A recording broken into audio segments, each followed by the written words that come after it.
Com efeito, a partir do momento em que nasceu na Grécia, a filosofia representou nova forma de expressão espiritual. E espiritual aqui quer se dizer com o quê? Nova forma de inteligir a realidade, de interpretá-la, de lhe fornecer categorias. Veja, isso é uma coisa completamente inédita naquele contexto. Categorias do pensamento. Conceitos, portanto. De tal modo que, ao acolher conteúdos que eram fruto de outras formas de vida espiritual, ela os transformava estruturalmente, dando-lhes forma rigorosamente lógica. Perceba, a estrutura das coisas se modificavam quando trazidas para o âmbito grego, porque nós estamos adicionando alguma coisa àquela sapiência. Os conhecimentos científicos egípcios e caldeus e a transformação operada pelos gregos. Vamos lá. Os gregos, ao invés, adotaram dos orientais alguns conhecimentos científicos, com efeito. Dos egípcios derivaram, alguns conhecimentos matemáticos geométricos. Dos babilônios, alguns conhecimentos de astronomia. Todavia, também em relação a esses conhecimentos, precisamos fazer alguns esclarecimentos importantes, indispensáveis para compreender a mentalidade grega e a mentalidade ocidental, que dela derivam.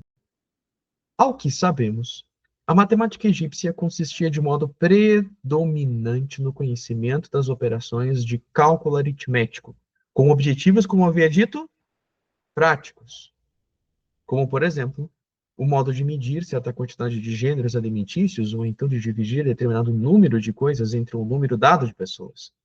Assim, analogamente, a geometria também devia ter caráter predominantemente prático, respondendo, por exemplo, à necessidade de medir novamente os campos depois de inundações periódicas do Nilo, ou a necessidade de projeção e construção das pirâmides. É claro que, ao obterem tais conhecimentos matemáticos geométricos, os egípcios desenvolveram uma atividade da razão, atividade, aliás, bastante considerável. Mas, reelaborados pelos gregos, tais conhecimentos se tornaram algo muito mais consistente, realizando um verdadeiro salto qualitativo. Com efeito, sobretudo por intermédio de Pitágoras e dos pitagóricos, os gregos transformaram aquelas noções em uma teoria geral e sistemática dos números e das figuras geométricas, indo muito além dos objetivos predominantemente práticos aos quais os egípcios parecem ter se limitado. O que se quer dizer com isso? Noções em uma teoria geral e sistemática dos números. É aquilo que eu havia comentado com vocês. O movimento do espírito grego, quando ele se depara com a descoberta egípcia, não é tão somente adotar para uma intervenção praxeológica. Eu vou fazer dos números uma espécie de sistema. Eu vou querer compreender como eles se comunicam entre si, quais suas propriedades, como elas são depreendidas no mundo, como elas estão estruturalmente compondo os entes.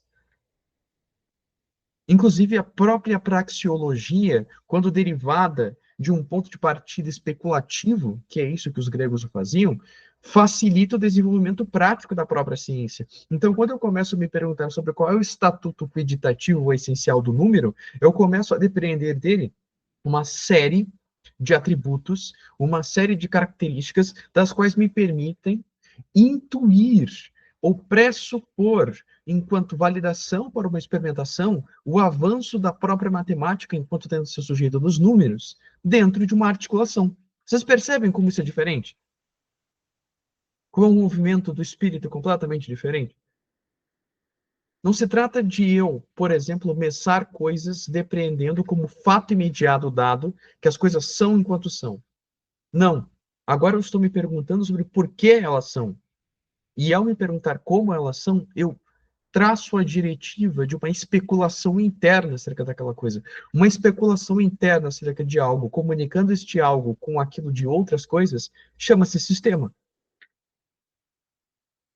Ademais, deve-se dizer que existe uma comunicação entre essas coisas. Vocês percebem que dentro de um sistema filosófico, cada conceito deve concordar com relação ao seu predicado, em algum grau com outro conceito, constituindo, portanto, uma positividade interna. O que quero dizer com isto? Todos os conceitos de um sistema filosófico, de um autor, Eles têm um estatuto que é inferido da realidade, mas, ao mesmo tempo, por mais que, por exemplo, forma e matéria não sejam as mesmas coisas e estejam alocadas na realidade, esses dois termos eles se conversam, eles têm uma espécie de comunicação. Apesar da diferença, se comunicam dentro do todo sistemático. Essa comunicação interna é que possibilita para nós um conhecimento lógico de como aquela distributiva especulativa que o autor realizou se perfaz naquilo que ele quer demonstrar. Então é isso que Pitágoras faz, por exemplo, com a tese dos números. Vocês vão perceber ao longo do nosso expediente que o que o grego ele percebeu é que a própria realidade fornece para nós um entrelaçamento no logos. Vocês conseguem enxergar isso comigo? Um entrelaçamento do logos.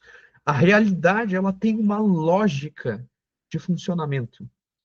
E essa lógica de funcionamento ela pode ser penetrada pelo nosso espírito, porque o nosso espírito consegue capturar isso que está saltando aos nossos olhos, mas não os nossos olhos sensíveis, senão aquilo como veremos na herança dos pré-socráticos, em Platão, os olhos do espírito, os olhos do intelecto, os olhos da alma, como queiram chamar. Essa descoberta que é própria dos gregos. O mesmo vale para as noções astronômicas. Os babilônios as elaboraram com objetivos predominantemente práticos, ou seja, para fazer horóscopos e previsões. Mas os gregos as purificaram e cultivaram com fins predominantemente cognoscitivos, por causa do espírito teorético que visava o amor do conhecimento puro. O mesmo espírito que, como veremos, criou e nutriu a filosofia. Aqui o Giovanni Reale foi espetacular a nível de narrativa. Porque vocês conseguem perceber que outra característica fundamental do grego é que o grego, ele não queria operar sobre a realidade tão somente. Ele queria tão somente saber. Quando nós começamos o texto da Metafísica de Aristóteles, existe uma máxima fundamental daquele texto. Por que a metafísica é dada como filosofia primeira e aquela que goza de uma maior dignidade? Porque ela não tem uma aplicabilidade praxeológica. É um saber teorético.